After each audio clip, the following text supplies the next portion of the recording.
মানে ৰজাদিনীয়া দৌল হয় আৰু এই জেগাডোখৰ নাম সেইকাৰণে দি দিয়া হ'ল মানে আগত তেওঁলোকে যে জিৰণি লৈছিলে ৰংঘৰ কাৰেংঘৰ শিৱদৌলৰ আগত বনোৱা এই থাওৰা দৌল বহুত পুৰণা এটি দৌল আৰু কিছু দূৰ গ'লে আমি পাম আৰু ভিডিঅ'টো চাই থাকক সম্পূৰ্ণকৈ। নমস্কাৰ, মই বৰ্ণিল। মোৰ আন এটা বুৰঞ্জীমূলক ভিডিঅ'লৈ সকলোকে স্বাগতম জনাইছোঁ।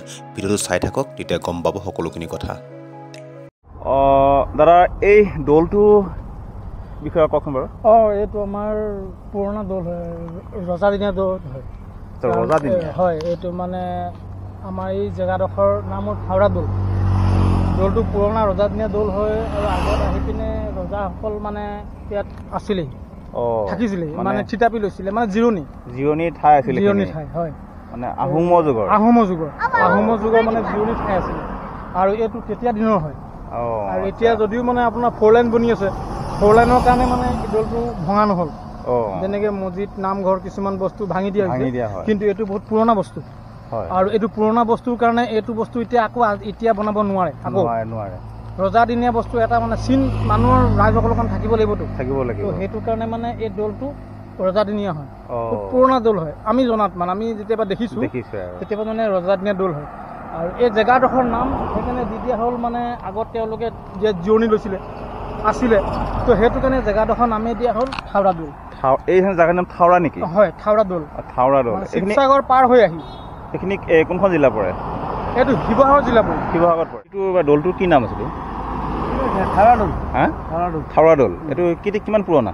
বহুত যুগৰ পুৰণা। আচ্ছা, আৰু বহুত পুৰণা, একদম আগৰ পুৰণা থাওৰা দৌল নহয় জানো? আহোমৰ যুগৰ হ'ব এইটো।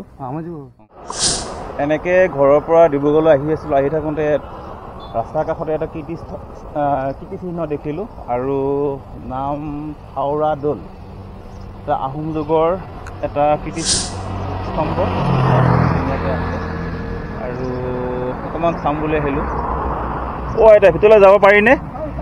এটা চাই আহোঁগৈ। এই দৌলটোৰ কি নাম আছিল? থাওৰা দৌল। এইটো কিমান পুৰণা?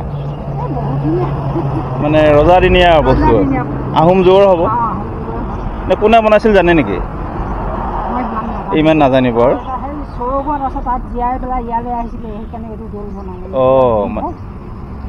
এই পুখুৰীটো কি নাম?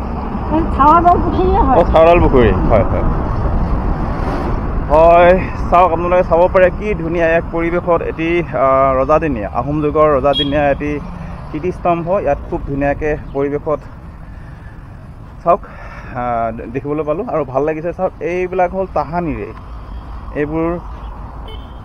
এই পুখুৰীবোৰ আহোম যুগৰে হয় আৰু পৰিৱেশটো এনেকুৱা ধুনীয়া, কিমান ধুনীয়া এক নৈসৰ্গিক শোভা আৰু লগতে মহানিম গছৰ এই পৰিৱেশটো আৰু ধুনীয়া কৰি ৰাখিছে।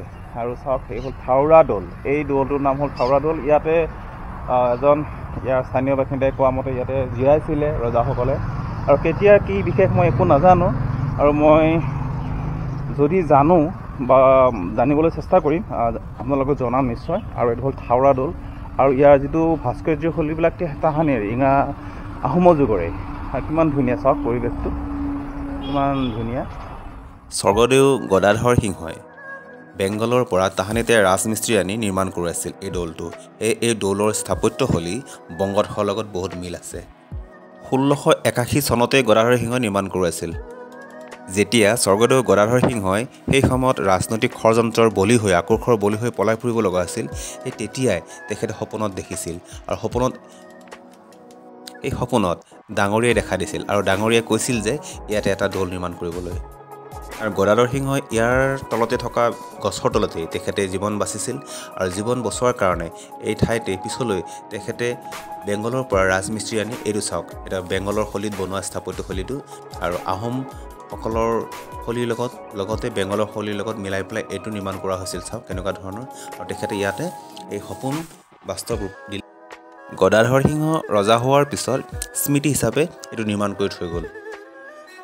তাহানিতে এনেকুৱা নিৰ্মাণ শৈলীৰ লগত হাঁহ কণী, বৰা চাউল, মাটিমাহ আদি ইয়াতে সংযোগ কৰি এইবোৰ নিৰ্মাণ কৰা হৈছিল। আজি চাওক এনেকৈ স্থাপত্যশৈলীবোৰ কিমান ধুনীয়াকৈ বিদ্যমান হৈ আছে।